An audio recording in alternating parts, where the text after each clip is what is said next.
The holidays ended and Sarah and I went back to school. Each weekday I caught the bus to the nearest town of Wenford, where I went to the boys' grammar school, and Sarah cycled the 3 miles to her girls' private school at Farley Manor, which was in the opposite direction.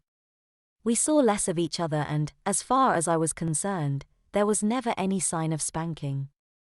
The events in the holidays with Sarah and Alison, and then Barbara, began to seem very distant. As September rolled on, I began to believe that my voyeuristic adventures were over. One day towards the end of the month, when I came home from school, my mother said, "Mrs. Hibbard phoned to ask if you would go over and give her a hand. She's cleaning out a cupboard and is a bit scared there may be spiders. Do you mind going over to help? You don't have to, you know." I told her, "You're not too keen on creepy-crawlies yourself." "That's okay," I said with false courage, because it was true that I disliked bugs. "I'm sure I'll cope." "Well, don't be too long. Remember what time we have tea." I changed quickly and hurried over to the Hibbard house. Sarah's mother probably did only want me to crawl in a dark, cobwebby cupboard. I shuddered, but I had this feeling that there might be more to her call than that. At first I was disappointed and Mrs. Hibbard directed me to a gloomy closet, but no terrors lurked within and I was soon back in warm light. "Where's Sarah?" I asked as casually as I could.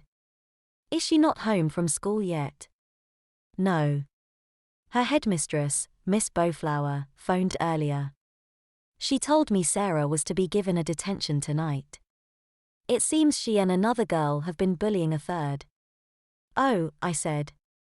But my heart was racing. Surely, when Sarah got home. "She should be home soon," Mrs. Hibbard said grimly, echoing my thoughts, "and she'll find a warm welcome awaiting her, I can tell you." This was better and better, except, there was the time factor. We ate early, as soon as my father returned from work, which meant I began doing some calculations. How long was a detention? Sarah would be unlikely to hurry home. What?